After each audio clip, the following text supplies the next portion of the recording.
man, all this sugar high is getting me crazy!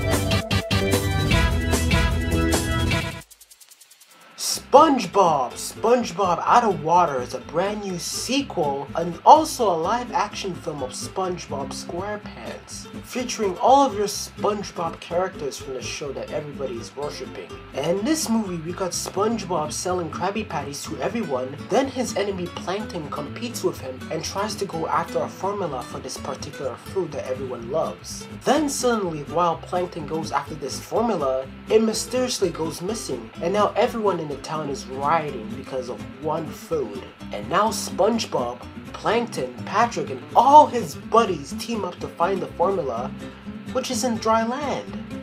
Now, let me tell you about my relationship with SpongeBob Squarepants and the show. And to be honest, I'm not a hardcore fan of the show, but it doesn't mean that I hate it. When I was little, I watched some of their episodes and I find them funny. Then time progresses and yeah, I stopped watching the show. And now I got into this movie, catching up to the characters and everything because of memory loss, and I had so much fun. Last year in February, we had the Lego movie. Now this year, this is basically our Lego movie. You go into this film and everything is all over the place. There is craziness, there is slapstick everywhere. It's pretty funny. We're basically in Stonerland and it feels like the time when you watch the shows. But the thing that I really like about this film is that some of the jokes are not just aimed for kids, but also at adults too. And it reminds you of the first seasons of SpongeBob Squarepants. Unlike Muppets Most Wanted, where it feels like it's aimed for kids, I feel like that this movie is also doing it for the adults who have watched the show in their childhood. So this is a really fun movie. SpongeBob and the other characters are their same old self. Some of the jokes don't really hit well at times, but you'll still have a blast. Now let's talk about the part where the characters go on dry land. You've seen the trailers, right? And you could see that the vast majority of the film is on dry land. I mean, look at the poster, but guess what?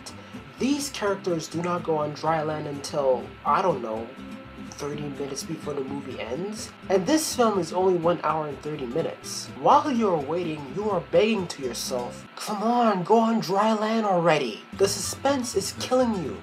But the good news is, you are not bored. It's not like Godzilla where it takes forever to see Godzilla appear on screen and you are a little drifted away, but in this movie you won't have that feeling at all, even though you are waiting, because you will still have fun about what you are seeing on screen. But at the same time, I was pretty skeptical with this film, about the part where they turn into superheroes. And when I first heard of that, I was like, what? But it works out real well, and they go after this particular character who has something to do with the disappearance of the formula, and it gets entertaining. So basically, you're watching Big Hero 6 for the small majority of the time. This is a good film.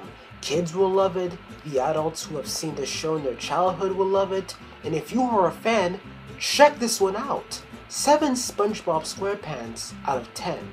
By the way, if you are planning to see this movie in 3D, then it's worth it. The 3D stays the same throughout the film and it doesn't get old after 10 minutes.